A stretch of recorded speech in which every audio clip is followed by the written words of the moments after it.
Hallelujah.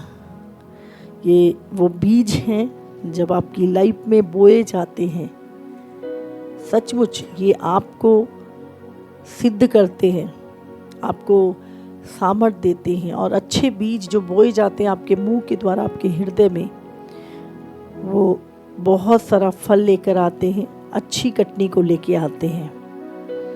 Hallelujah. Bible कहती है पवित्र बनो जैसे तुम्हारा स्वर्गीय पिता पवित्र है। हालेलुया। और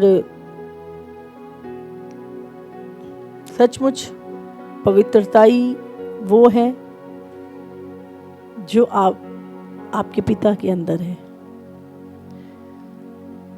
पवित्रताई वो है जो परमेश्वर का स्वभाव है, जो परमेश्वर के गुण हैं। प्रभु ने कहा कि अगर पवित्र बनो तो कैसे, जब वो सारी चीजें हम कहते हैं कि प्रभु हम आपके लहू से धोए गए हैं। यस, हम धोए गए हैं, हम धोए गए हैं, लेकिन अभी भी हमारा जो मन है वो पुराना है और उस मन को हमें नया करना है। और वो मन के अंदर जो है बहुत सारी पुरानी अशुद्धताएं हैं, पुराना नेचर है, पुरानी चीजें हैं, जिसको परमेश्वर कहता है। हम कहते हैं ना हमारे अंदर मसीह का मन। अगर मसीह का मन है तो जो मसीह का नेचर है, जो मसीह का स्वभाव है, वो हमारे अंदर होगा। हालेलुया।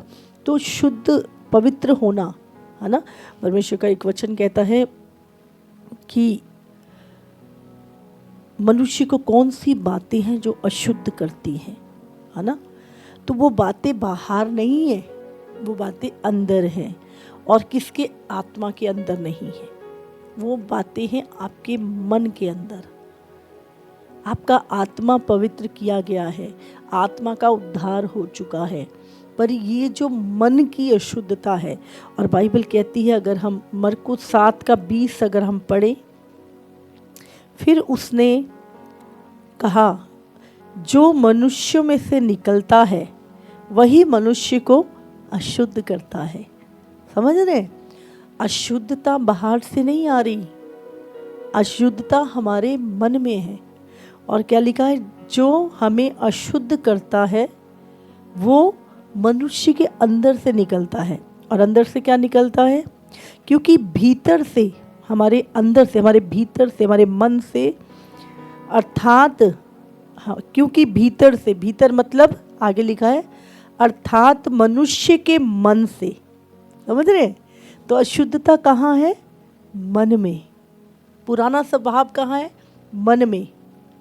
पुराना नेचर, पुरानी चीज़ें जो शैतान के द्वारा ऑपरेट किया जाता था, जो मन है ना, उसके अंदर अभी भी बहुत सारी चीज़ें जो हैं छुपी हैं। तो क्या लिखा है? क्योंकि भीतर से, भीतर से मतलब अर्थात मनुष्य के मन से क्या क्या? बुरे बुरे विचार, व्यभिचार, चोरी, हत्या, परस्त्रीगमन, लोभ, दुष्टता, छल, लुचपन, कुदृष्टि, निंदा, अभिमान और मूर्खता निकलती है। ये सब बुरी बुरी बातें भीतर ही से निकलती हैं और मनुष्य को अशुद्ध करती हैं। हालेलुया। मनुष्य को बाहर की बातें अशुद्ध नहीं कर रही, बाहर ये है अंदर से। तो हमें क्या? अपने मन को शुद्ध करना है। प्रभु कहते हैं पवित्र बनो जैसे तुम्हारा स्वर्गीय पिता पवित्र है, जैसा तुम्हारा बनाने वाला पवित्र है। उसके मन में क्या ये सब चीजें हैं? नहीं। क्या मसीह का मन ऐसा है जिसमें लोभ, दुष्टता, अभिमान, मूर्खता हो? नहीं। मसीह तो सिद्ध है। अब मसीह का मन मुझ में कैसे आएगा? अब मसीह का मन कैसे आएगा मुझ में?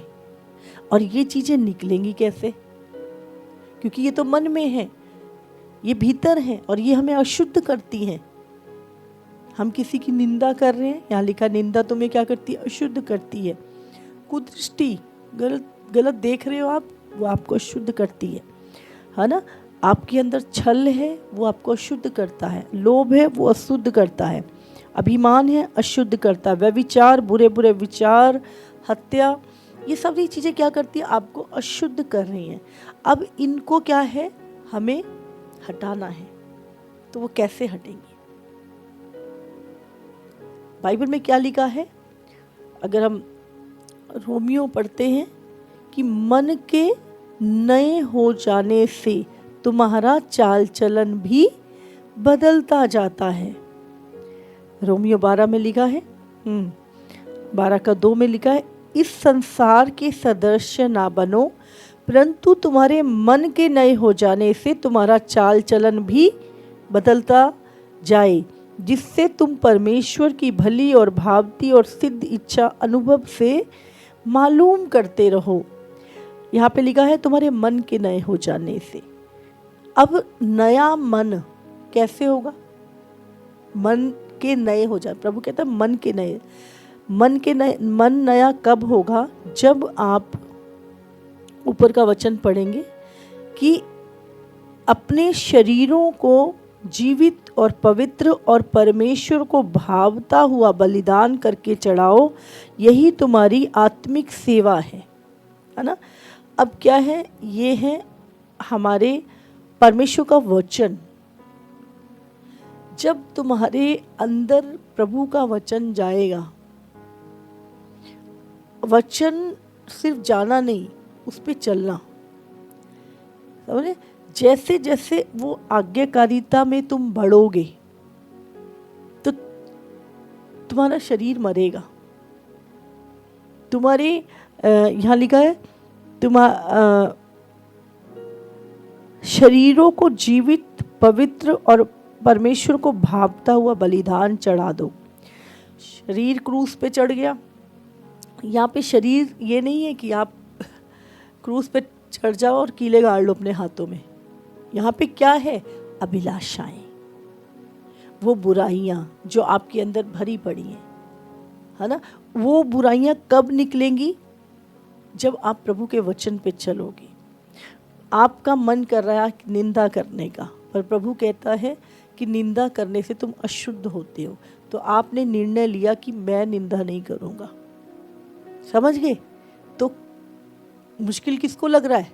पुराना स्वभाव, पुराना मन, अरे तो मुश्किल है। तो क्या कर रहे हो? आप अपने शरीर को जीवित बलिदान चढ़ा रहे हो। आप व्यभिचार करते थे, लेकिन अब आपने छोड़ दिया, है ना। आपने क्या किया? अपने शरीर को बलिदान चढ़ा दिया, जीवित बलिदान चढ़ा दिया आपने। आप रिश्वत लेते थे, हाँ, आप लोभ करते थे, लालच के से आप गलत चीज़ों को करते थे, बट आप नहीं करते। अब आपने कहा कि नहीं, प्रभु का वचन कहता है किसी भी वस्तु का लालच ना कर। तो आपने आज्ञाकारिता को जब लिया तो आपने अपने शरीर को क्या किया? बलिदान चढ़ा दिया। और फिर क्या है? जैसे जैसे वचन आपके हृदय में आता जाएगा, पुराना स्वभाव जाता रहेगा, पुरानी चीज़ें जाती रहेंगी, और क्या है? आप अपने परमेश्वर के नेचर में पवित्र होते जाओगे। फिर आपको किसी चीज़ का लालच नहीं है, कोई चीज़ आपके तंग नहीं करती। फिर समझ रहे हैं आप? तो आप इसीलिए बाइबल में लिखा है कि तू अपने मन में अधिकाई से प्रभु के वचन को क्या है? भर ले। अधिकाई से प्रभु का वचन तेरे हृदय में बसे। हालेलुया। कितनों को समझ में आ रहा है? तो हमें प्रभु जब आएगा तो वो हमें चेक करेगा, है ना। और बाइबल में एक चीज़ और क्या लिखी है? अगर हम प्रकाशित वाक्य पढ़ें तो उसमें क्या लिखा है? 21 उसका 27, उसमें परंतु उसमें कोई अपवित्र वस्तु या घृणित काम करने वाला या झूठ का गढ़ने वाला किसी रीति से प्रवेश ना करेगा, पर केवल वो लोग जिनके नाम जीवन की पुस्तक में लिखे हैं। समझ रहे? और जब परमेश्वर का वचन आपकी लाइफ में आ गया तो बाइबल में लिखा है जो परमेश्वर से जन्मा है वो पाप कर ही नहीं सकता। हाँ, 1 यूहन्ना 3:6, जो कोई उसमें बना रहता है वो पाप नहीं करता, जो कोई पाप करता है उसने ना तो उसे देखा है ना उसे जाना है ना। जो 8 में लिखा, जो कोई पाप करता है वो शैतान की ओर से है, क्योंकि शैतान आरंभ से ही पाप करता आया है। परमेश्वर का पुत्र इसलिए प्रकट हुआ कि शैतान के कामों का नाश करे। जो कोई परमेश्वर से जन्मा है वो पाप नहीं करता, क्योंकि उसका बीज उसमें बना रहता है, और वो पाप कर ही नहीं सकता क्योंकि परमेश्वर से जन्मा है। इसी से परमेश्वर की संतान और शैतान की संतान जाने जाते हैं। जो कोई धर्म के काम नहीं करता वो परमेश्वर से नहीं, और ना वो जो अपने भाई से प्रेम नहीं रखता। हालेलुया। तो हमें सचमुच प्रभु के वचन पे बहुत ही गहराई के साथ ध्यान देना। हाँ, हम ये नहीं कह रहे कि परमेश्वर में आने के बाद आपसे गलतियां नहीं होती हैं, लेकिन कब होती हैं? जब आप बालक होते हो। समझ रहे?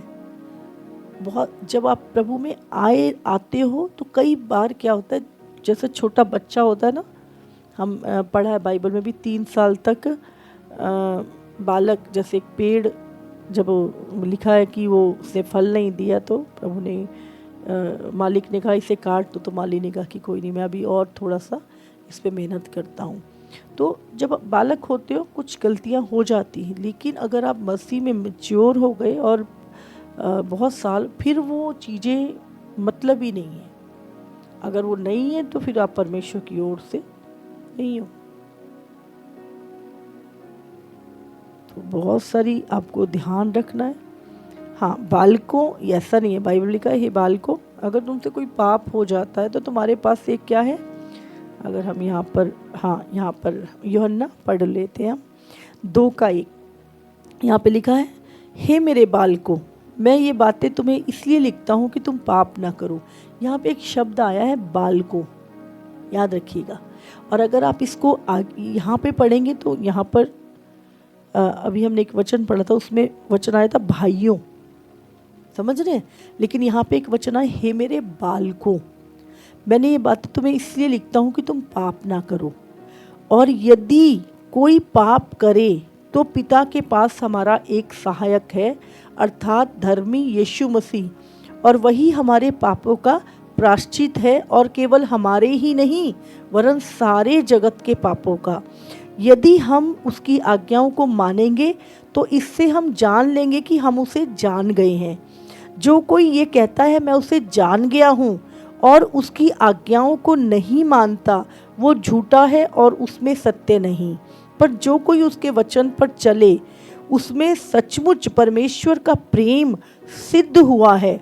इसी से हम जानते हैं कि हम उसमें हैं। जो कोई ये कहता है कि मैं उसमें बना रहता हूँ उसे चाहिए कि आप भी वैसा ही चले जैसा वो यीशु चलता था।